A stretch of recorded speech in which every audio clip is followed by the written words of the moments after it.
If you just We're good. say the name of the book and as you begin your remarks, that will help. And I'll introduce it. We're all set. We're good to go. Ready? Yep. Our guest today is John-Clark Levin, who has written an excellent book on piracy and where it's been, where it's going. And I'm going to turn the floor over to John Clark and ask you to tell us about the book. Thank you, Seth. So the book is called Private Anti-Piracy Navies, How Warships for Hire Are Changing Maritime Security. And the thrust of the book is about how the private security industry has responded to the epidemic of maritime terrorism that erupted off Somalia in 2008.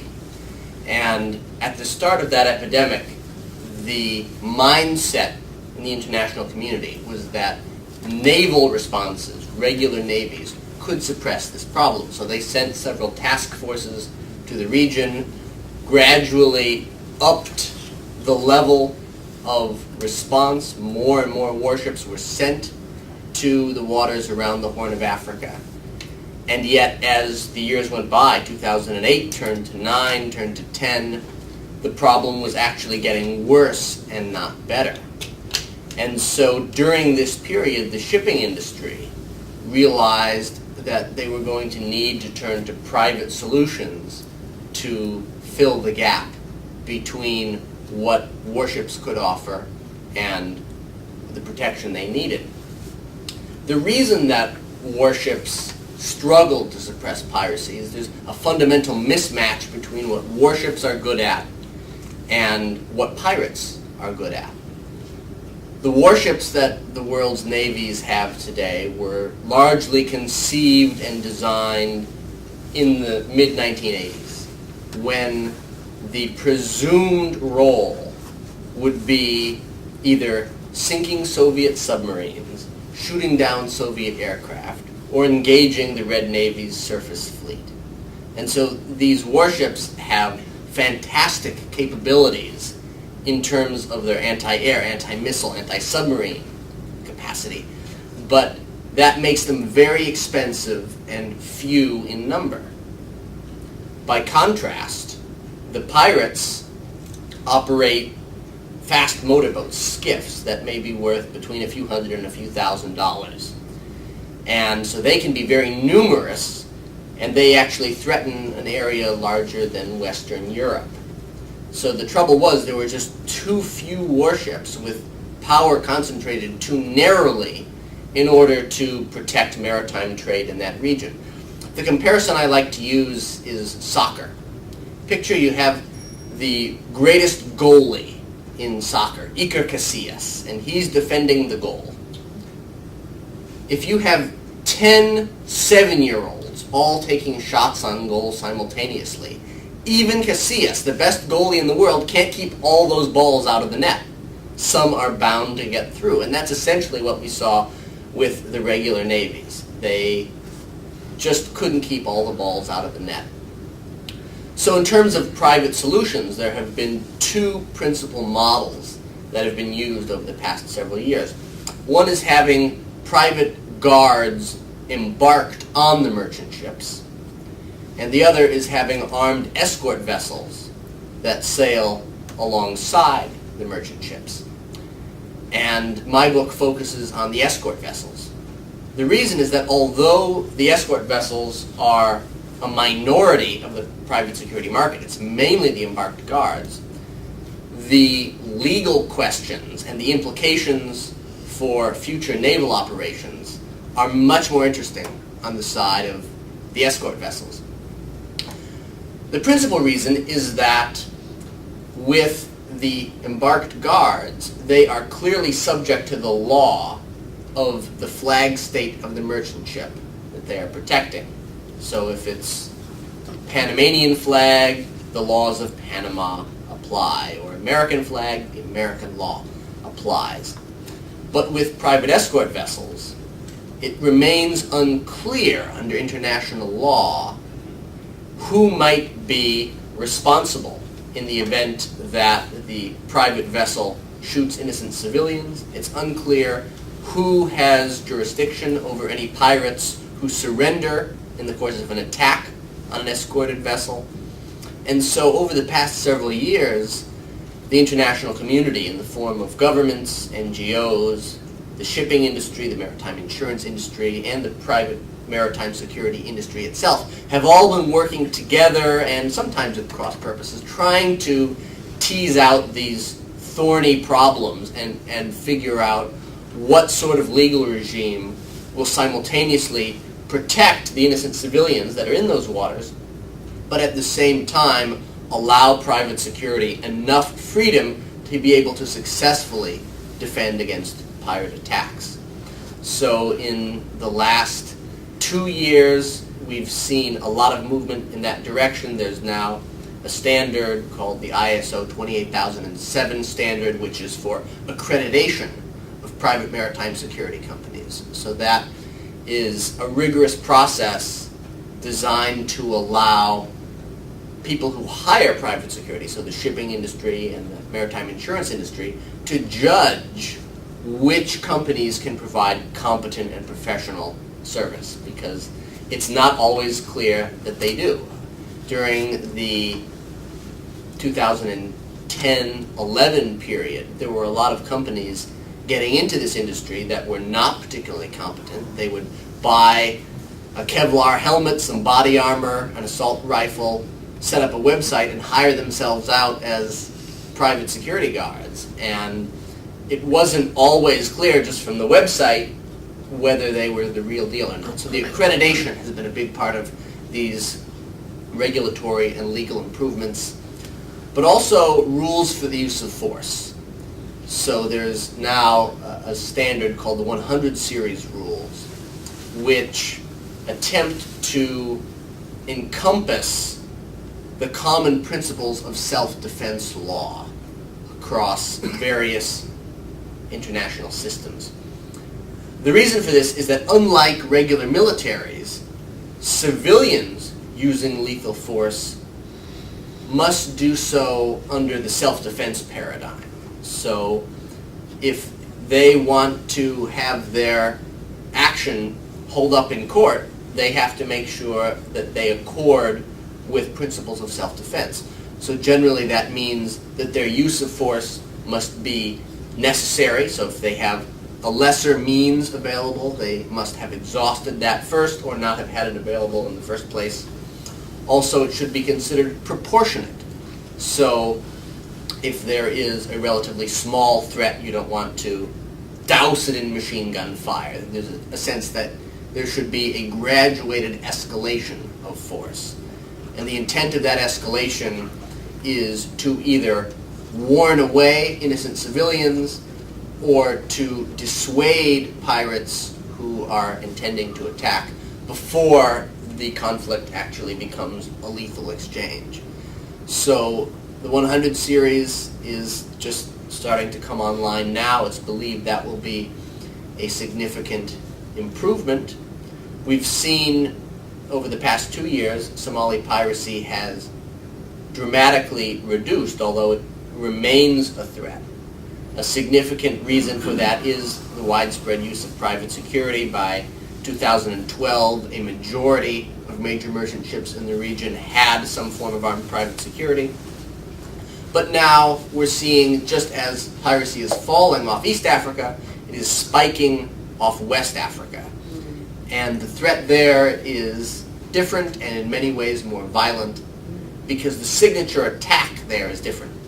Off Somalia, the main mode of attack was to hijack the whole ship, sail it back to the lawless coast of Somalia, and there negotiate a ransom for the hull, cargo, and crew altogether.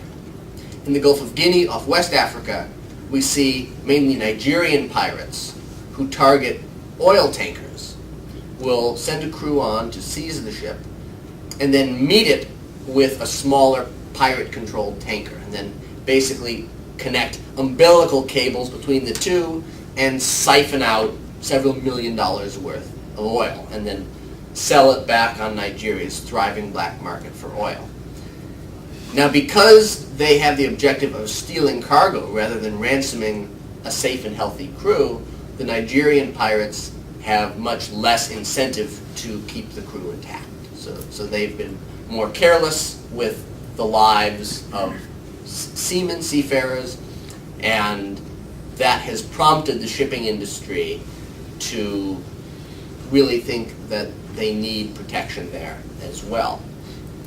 Unfortunately, because of the budget austerity that is facing the American Navy due to the sequester, Western European navies ever since 2008, they don't really have the resources to tackle this West African threat now as well. American naval planners are concerned with keeping the Suez Canal open, making sure that our carriers can transit from war zone to war zone in the event of major hostilities, and understandably, piracy is just not the top priority. And so both American and Western European navies have basically signaled to the shipping industry that it's more or less on its own in that region. So the private security industry considers that will be a growth sector for private escorts, and a key reason for that is that the states around the Gulf of Guinea are much more hostile to foreign private security contractors than the Somali government is.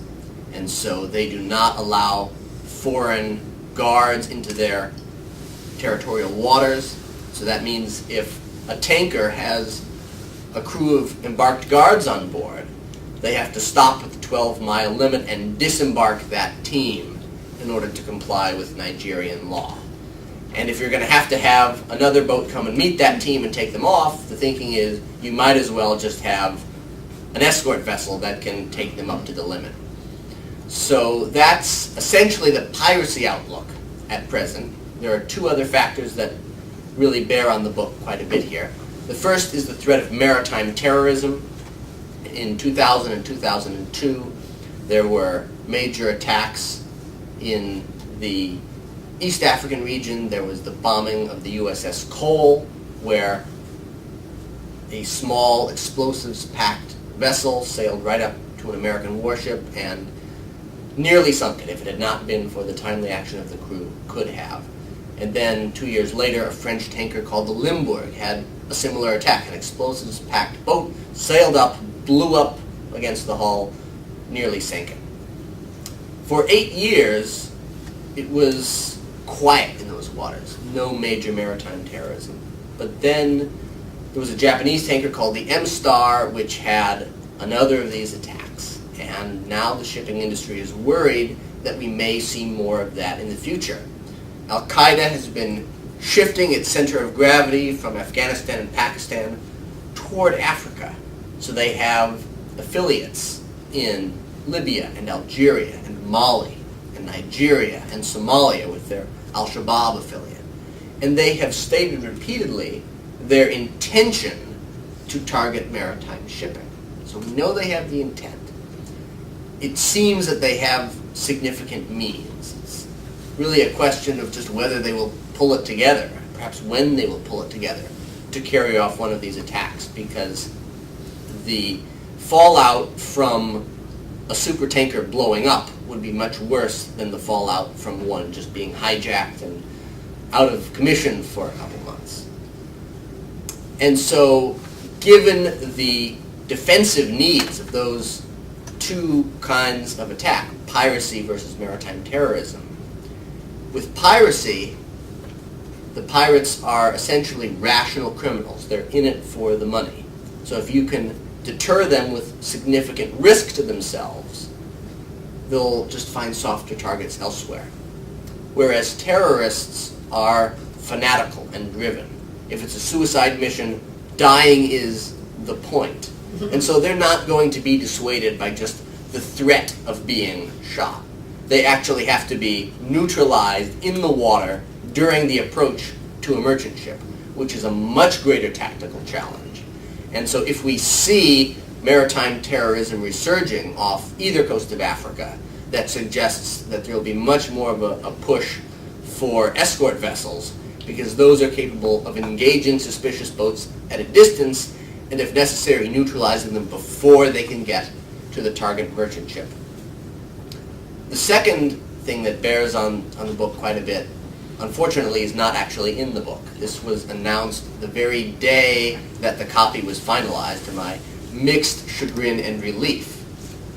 Somalia announced that it had hired a Dutch private security firm to organize and operate a private coast guard for Somalia.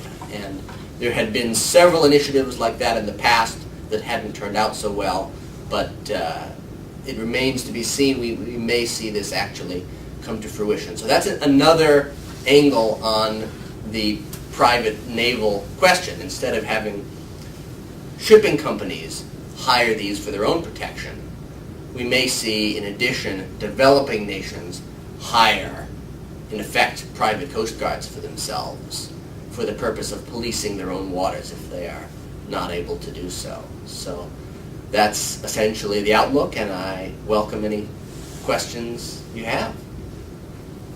Thank you, John-Clark. Yes. Very interesting. Nadim? I actually have two questions. The first one is that it was mentioned that piracy comes in generational shifts, that there are waves, and when society realizes that they're going to repress it, they're going to repel it, it starts to go down because pirates realize that they don't want to be attacked. They don't want to be attacked anymore. They go to other means. And the question of this kind of generational shift, do you think that companies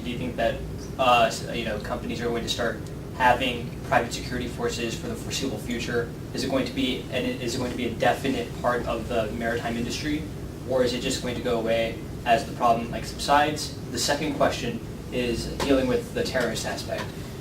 In terms of engaging them, has there been any evidence that private security forces have engaged terrorists within maritime security issues, or no?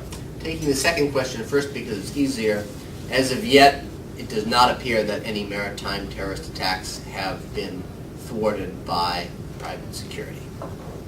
Turning to the first question of generational piracy and whether the shipping industry will maintain its commitment to using private security into the future, I am rather gloomy on that outlook. The reason is that the shipping industry is now and is really perpetually under great financial strain, and the margins are razor thin, and so they cut costs wherever they can. And if they get to believe that the Somali piracy threat has receded, as it has, it's quite plausible that ship owners will start to think, okay, well, most other ship owners have private security. That's enough to deter the pirates, so we'll stop hiring them. And so gradually, ship by ship, the private security disappears from the area, and at some point, the tipping point would be reached and piracy would resurge again if the underlying conditions for piracy on the ground in Somalia remain bad as they are. So I expect the shipping industry will probably, much sooner than 40 years, decide, if at all possible, to pare back on its commitments, and then if piracy resurges, they'll have to, at some point, just hire them back again. Have the insurance rates reflected the success of the private security efforts? To some extent, and Michael can speak more to this. Rates have dropped dramatically off of Somalia. I participated in a conference call a couple of days ago with London, and there was a broker from Marsh who was saying that the average has gone from $20,000 to $2,000 a transit now, which is a very good sign from the numbers perspective. Although at the same time, the insurance industry is a very cyclical, competitive industry, which tends to have races to the bottom, pricing-wise. So I wouldn't invest too much jubilation in that. It could be that they're forced to offer at $2,000 because of the perceptions. The one interesting question I just want to add on, and it is part of the book because I was honored to be asked to write the preface on this, and I think what's very important here for us to understand is what the book is talking about has happened before. Not the piracy, but the private navies. Back at the time of the East India Company, the ships that the East India Company, the British, were bringing back from India, in today's values in terms of tea or textiles, would be the equivalent of $1 billion US, one merchantman. And again, we had those people in the Northwest Indian Ocean who were into raiding. And as it turned out, the East India Company tried to get the assistance of the Royal Navy, the British Royal Navy, but as we see today, it was the same problem. You had warships that were made to fight warships, not to go running around an area as big as the Western Europe, trying to find people in little boats or dhows. So the responsibility returned to the East India Company to protect itself. And what they did was, it's a very funny story. It's sort of short, but it gets to the point, and fits in perfectly with what he's saying. That's why I really think it's a book that's based on proven logic and history. They decided, okay, well, maybe we'll put cannons on board the ship. So they took a deck out, but the deck out of 5 decks meant 20% less. So you're bringing back $200 million less of tea to put some cannon out. And after a while, it worked splendidly. Pirates started saying, forget it, I don't want to get destroyed by this thing. And then somebody said, well, you know, now that we got the problem under control, we're losing $200 million a trip. And we really shouldn't be doing this. So, as it turned out, and I think it may have been inspired by the Chinese, because I saw that in the Hong Kong Maritime Museum, somebody got smart and said, well, let's paint cannons on the side of the ship. Because the Chinese do that too, the merchant marine ships from the old days. They have these very nasty looking eyes and faces, and then they look like warships, but they're actually cargoes. So that worked for a while. But then, you know, these guys are one thing that the people in this area are, is, as we said, they're very observant. So they come up a little closer, then finally no fire is being spit out of these things. They said, that's it, you know, boom, go back on board.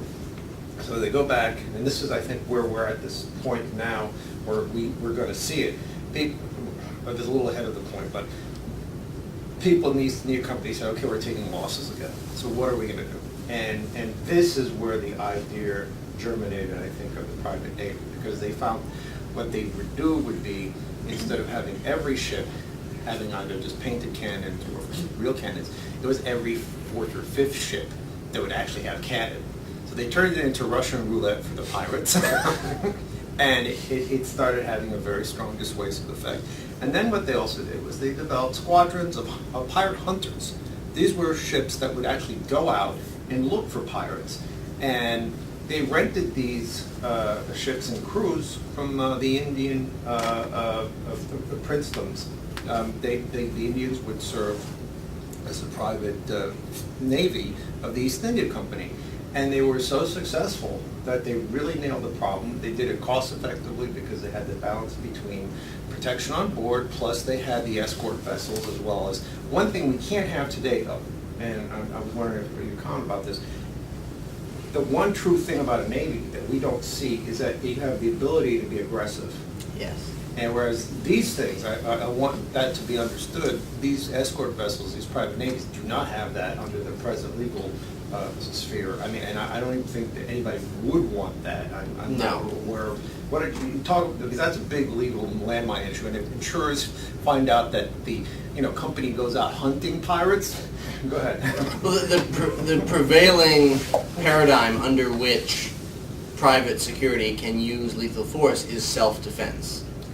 So unless they can prove in court that they were acting in self-defense, they really want to avoid that kind of an exchange.